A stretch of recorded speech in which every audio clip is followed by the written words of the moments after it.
Good morning, everyone, and thank you very much for joining me. This is the DAX Open. My name is Russell. I'm the Senior Market Specialist at FXCM. And my email address rshore@fxcm.com. Today is Tuesday, and it's the 22nd of Feb 2022. Just going to bring up the high risk investment warning. I'll keep this on screen for a few moments.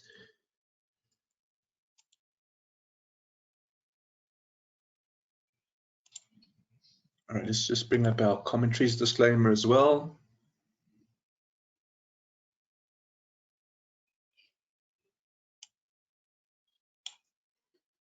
And here's our references, MarketScope 2.0. I'll bring up the chart. We'll get into the analysis here in a moment. Let's just go through the CNBC morning article, which reads, European markets set to fall sharply at the open as Russia-Ukraine tensions rise. All right, European stocks are expected to open sharply lower on Tuesday as global markets are shaken by developments in the Russia-Ukraine crisis. Global markets are reacting to the latest news from Europe after Russian President Vladimir Putin ordered troops into 2 breakaway regions of eastern Ukraine. The move came after he announced Monday evening that he would recognize their independence. The decree formalizing the move called for peacekeeping forces to enter the self-proclaimed and pro-Russian republics of Donetsk and Luhansk, which are in the Donbas region of eastern Ukraine. And I beg your pardon for my pronunciation there. That announcement was followed by news that US President Joe Biden was set to order sanctions on the separatist regions, with the EU pledging to take additional measures. US stock futures fell sharply on Monday night as traders continue to monitor brewing tensions between Russia and Ukraine. Markets in Asia also fell overnight, and Hong Kong's Hang Seng Index leading losses regionally, falling 3.11% in afternoon trade. Earnings from HSBC, Fresenius, IHG, and the IFO Business Climate Survey will get out today.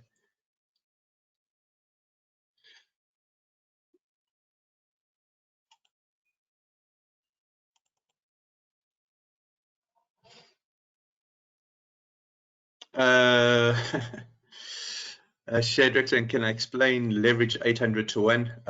Yeah, don't do it. That's just, who's offering 800 to 1? It seems like daylight robbery. Yeah,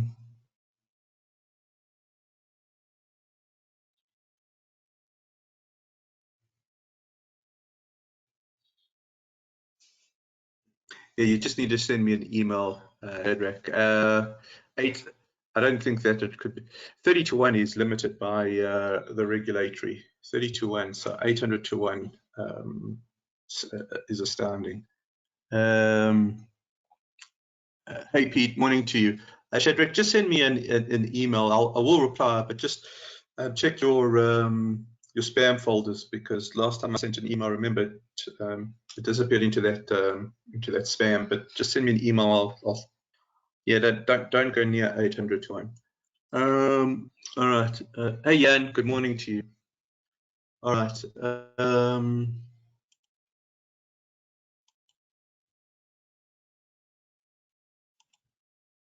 All right, let's take a look at this weekly chart here.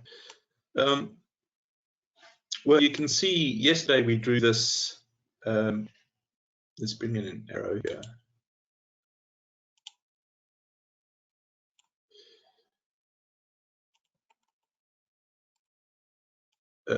You've got this doji, and that was combining this candle with this candle around 24 hours back. Well, you can see that the picture has changed markedly. Okay, so in effect, if we had to adjust this, we would get something like this. We would first of all need to extend this range. Okay, so here would be the high, corresponding to the high there. This low was corresponding to some low round about here. Well, this is now extending downwards. So the range has increased markedly. So range in of itself is a technical signal. What is range? Range is the emotion. Okay, so over the last 2 weeks, the fact that we were trading near 15,510, slightly higher, 15,537, and we're down to 14,319. To be honest with you guys, this is only really Monday's trade, isn't it? It's not the full days. It's not the full week's trade. So the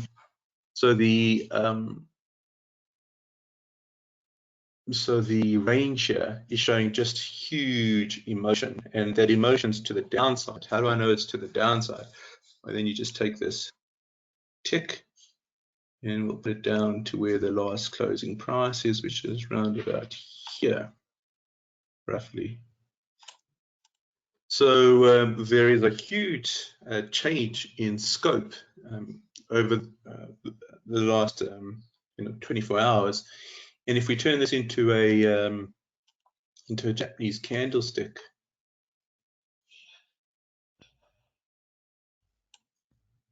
okay, so we'll just do this.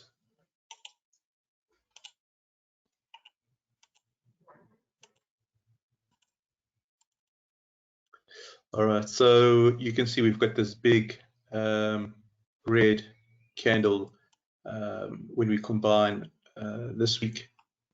So well, let's call it last week and this week. So the uncertainty that we saw yesterday, well, that's changed now to a more certain type of environment, but that certainty is to the downside, bear trend.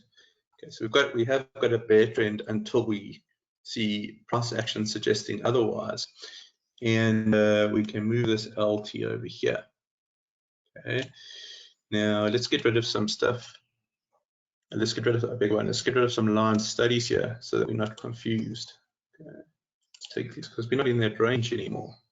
Okay, so let's take those support resistance out. I don't think those are effective just yet. In fact, if anything, this becomes an overhead resistance point now. Okay, so and I'll explain the psychology around this in a moment. Let's do that. Let's change it up like this.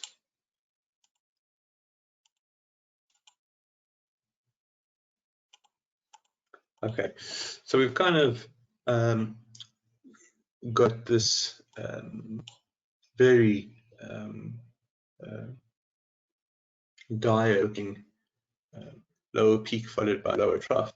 Now, because we've got the lower peak and we've got the lower trough in, we can actually measure the speed of this decline. So how do we measure the speed of the decline? We use a trend line and push this down like so. I think that's the trend line. Let's keep this as, let's make it sort of a black trend line so it's very visible. And so this is the defined speed, the defined rate of change of the downwards trend. And we must do that on a logarithmic scale, which we've got. So the picture has changed quite dramatically now. How far down this goes is anybody's guess.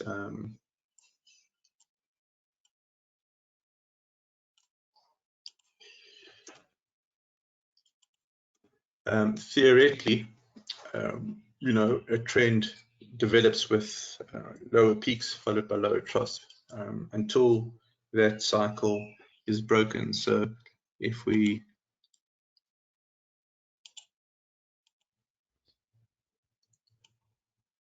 this us here,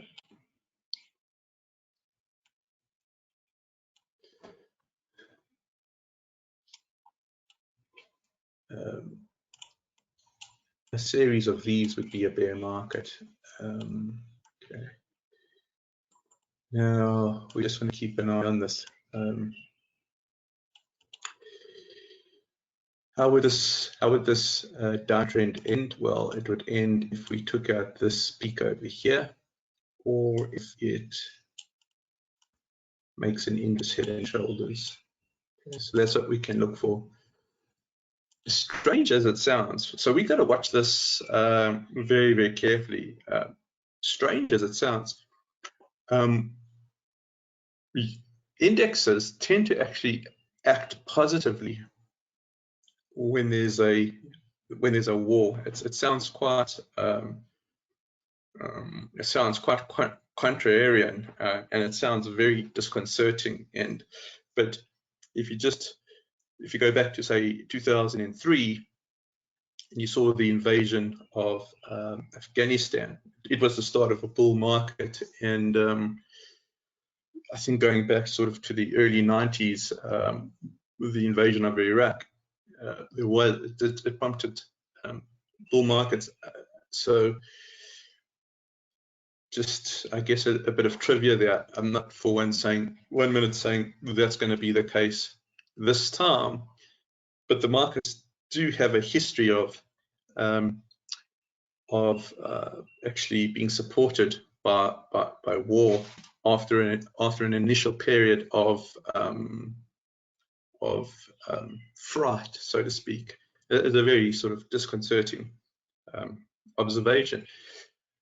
Well, why I wouldn't give that too much focus is that there's something called time period bias, which is a huge issue with technical analysis. Time period bias is where you would compare one period to a previous period and draw inferences when the two periods could be completely different in terms of interest rate regimes, fundamental factors, and that is a bias that's huge in technical analysis, but in the hypothesis testing in general. So we'll just have to keep an eye on this. The prospects also, I guess, of a war with Russia is really inconceivable. So again, that would be an aspect of the time series bias. So we'll just have to keep an eye on this lower peak followed by this lower trough. Are we in a band, 148 to 142? Just to explain that, are you talking about a band as in a channel? Kind of 142 maybe here. Wait a minute, I think I see what you're saying. 142, let's call it 142 here, and 148.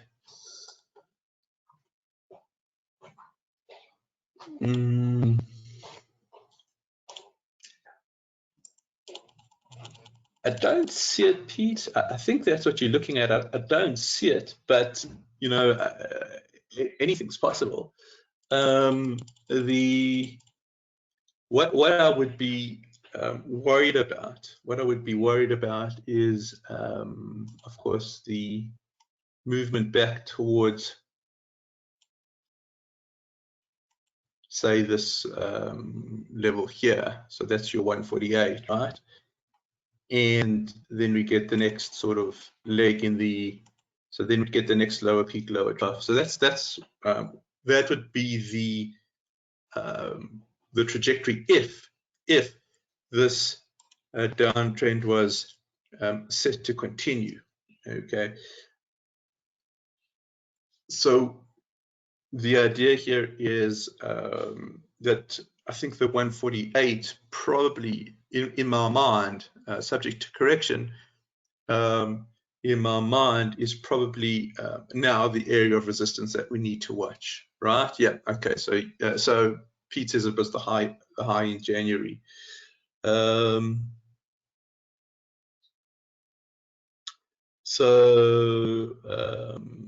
the low in January. Yeah, right. But the point is, I think this is a key level. I think you're quite right there. I think this is a key level. So we would watch to see. So there's a few things here to watch: the rate of decline. So that's the black trend line down. So that's our rate of change. Why is that a measure of rate of decline? Because it's change in Y over change in X. What do we call that in maths? Run over, I can't remember what it's called. It's called run over. I'm too old. But anyways, run over rise, I think it was called, run over rise. So this is kind of like just a run over rise, right? Yeah, exactly. So it's your gradient, your change in Y over change in X, right? So the gradient is effectively a measure of, what is it a measure of? It's a measure of how your Y-axis moves to one unit of change in X, right? So for 1 unit of a change in X, how much does the Y-axis change? And of course, the steeper the gradient, it means that there is a steeper, a bigger change in Y for 1 unit change in X. And so this is a fairly steep gradient. So there's the danger right there. So we measure those gradients, and the idea here is, of course, you can keep track on perhaps the gradients starting to shallow out. So they starting to flatten. So let's just, I know there's a lot of aqua here. Let's just move that back.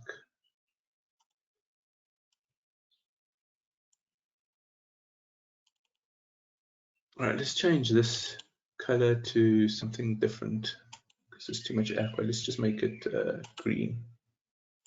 Okay, so let's just say that there is a shallow, there's a movement of price, and it goes to this level, then it moves to this level, say back to sort of Pete's 148, because that I think is a key level. Let's just move this there. Okay, so my mouse wasn't being too responsive. So let's just say that's something that happens in, let's say we get another flattening in the gradient here.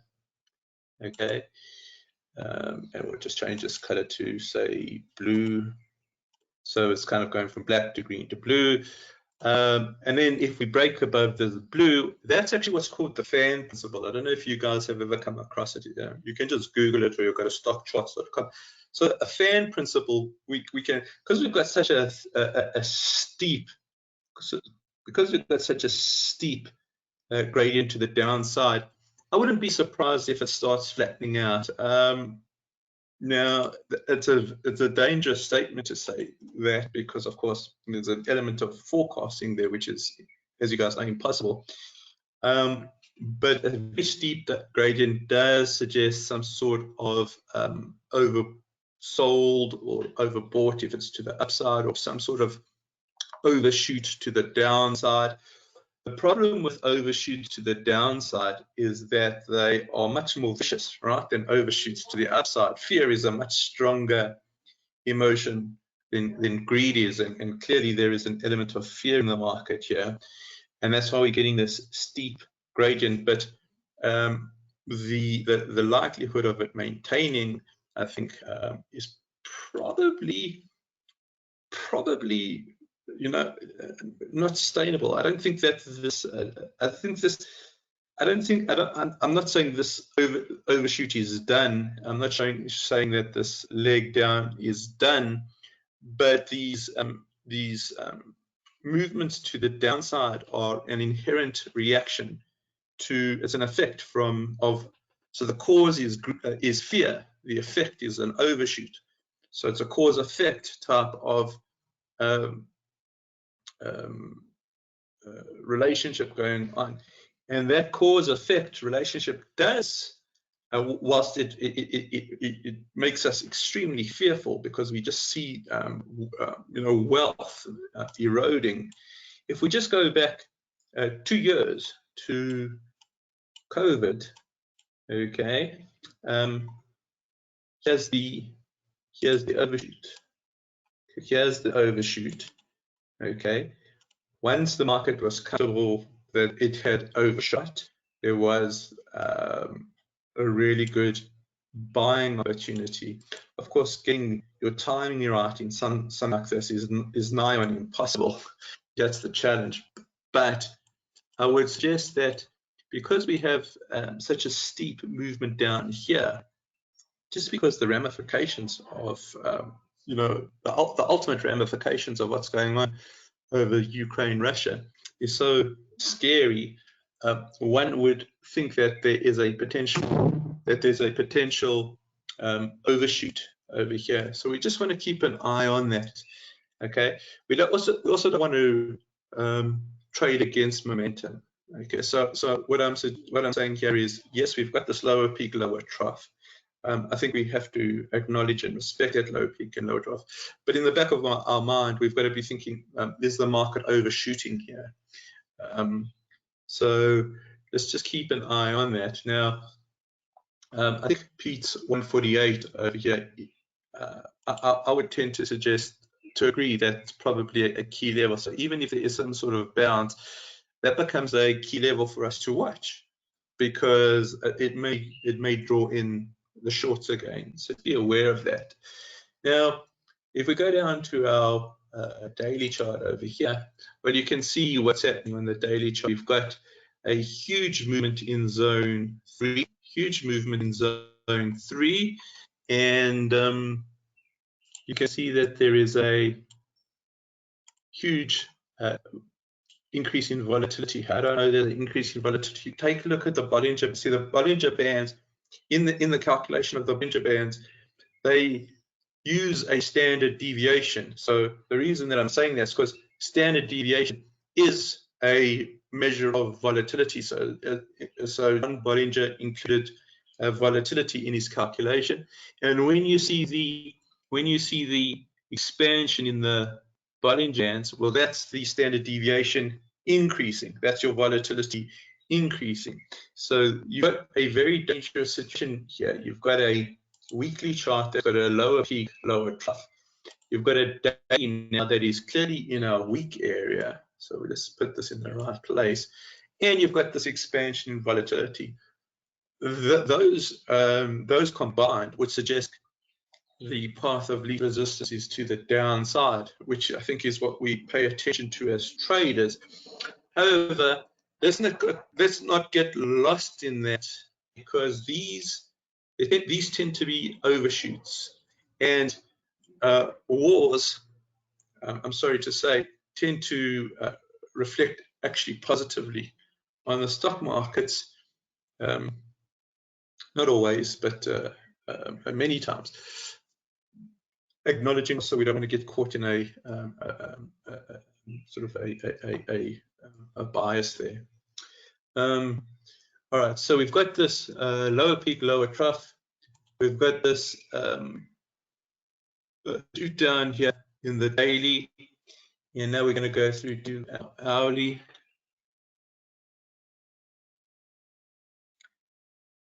So there's a panic, and you don't get carried along with the herd. Yeah, that's what Pete's saying. So there is, I think, clearly a downside bias on the longer term charts.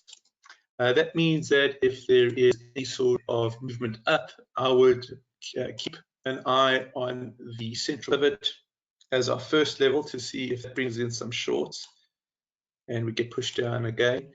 The longer the stochastic sticks around under 20, the more intense the selling pressure. And we're not quite oversold here either. Any rallies at this point, I would be looking to see if the central pivot holds. If it doesn't hold, then I'll be looking to see if the R1 will hold. And in the back of our minds, we just want to see, we want to test whether this is an overshoot. So in summary, path of least resistance seems to be to the downside. Let's not get lost in that. All right. Any questions? Please go ahead and type those through.